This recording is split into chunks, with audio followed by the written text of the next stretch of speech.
Hello friends, आज हम अपने इंडियन कॉन्स्टिट्यूशन के बोरोड फीचर्स के बारे में जानेंगे कि किन देशों से हमने कौन कौन सी चीज़ें ली है। पहला देश है हमारा ऑस्ट्रेलिया। ऑस्ट्रेलिया की स्पेलिंग में देखिए TRA। TRA से हमने ट्रेड एंड कॉमर्स लिया है। फिर TR से थर्ड थर्ड मान ली थर्ड लिस्ट हमने कॉन्करेंट लिस्ट ली है, समवर्ती सूची जिसको कहते हैं। और जो हमारे L से ले लीजिए लैंग्वेज ऑफ द प्रीएम्बल। तो हमने तीन चीज़ क्या क्या ली हैं ऑस्ट्रेलिया के संविधान से।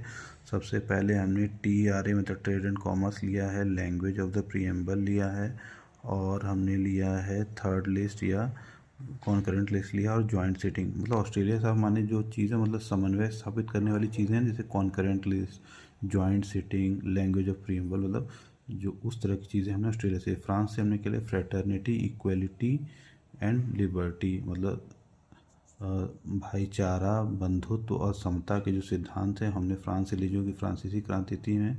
और आर से हम रिपब्लिक का कंसेप्ट भी हमने फ्रांस से लिया। जर्मनी से हमने क्या लिया है, जर्मनी हम जानते हैं हिटलर नाम का एक तानाशाह हुआ था जिसने कि लोगों के मूलभूत अधिकार और फंडामेंटल राइट्स को सस्पेंड कर दिया था। तो हम जर्मनी से ये जानते हैं, suspension of fundamental rights during emergency. फिर आता साउथ अफ्रीका। साउथ अफ्रीका के हम जानते हैं कि साउथ अफ्रीका महात्मा गांधी गए थे। महात्मा गांधी ने सबसे पहले वहाँ जाके ही सुधार किए थे। तो जो कॉन्स्टिट्यूशनल अमेंडमेंट है जो आर्टिकल 368 के द्वारा किए जाते हैं, वे सुधार जो है हमने हैं साउथ अफ्रीका से लिए हैं। और एक है election to members of Rajya Sabha में, राज्यसभा के जो मेंबर्स उनका इलेक्शन किस प्रकार होगा, ये साउथ अफ्रीका से लिए। जापान में हम हटा दें तो जापान से हमने लिया है प्रोसीजर स्टैब्लिश्ड बाय लॉ, मतलब विधि के सम्मत जो कानून बनाए जाते हैं उसको। जैसे कि आर्टिकल 21 होता है कि no person shall be deprived of his life and liberty except procedure established by law, मतलब किसी भी व्यक्ति को उसके जीवन के अधिकार से और उसकी स्वतंत्रता से नहीं छीना जाएगा जब तक कि उसके लिए कोई कानून ना हो। जैसे किसी आदमी को हम जेल में डालना, तो उसका तो एक तरह से उसकी लाइफ को छीनना, उसकी जो फ्रीडम्स को छीनना ही हुआ। पर उसके लिए लॉ बनाया गया है। लॉ मतलब कानून बनाया गया, प्रोसीजर स्टेब्लिश बाय लॉ।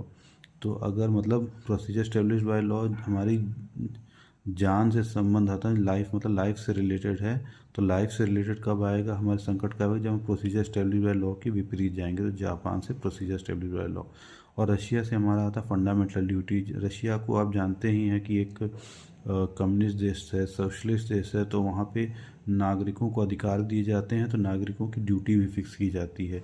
तो फंडामेंटल ड्यूटी वहाँ से आया है। और 5 ईयर प्लान वहाँ से आया है, क्योंकि जब हमारा देश आज़ाद हुआ था तो हम रूसियों से काफ़ी प्रभावित थे, सोशलिस्ट आइडिया थे हमारे देश में। तो 5 ईयर प्लान भी वहीं से लिए गए हैं। और इसके बाद आता है आयरलैंड। आयरलैंड से हम जानते हैं कि DPSP लिए गए हैं, डायरेक्ट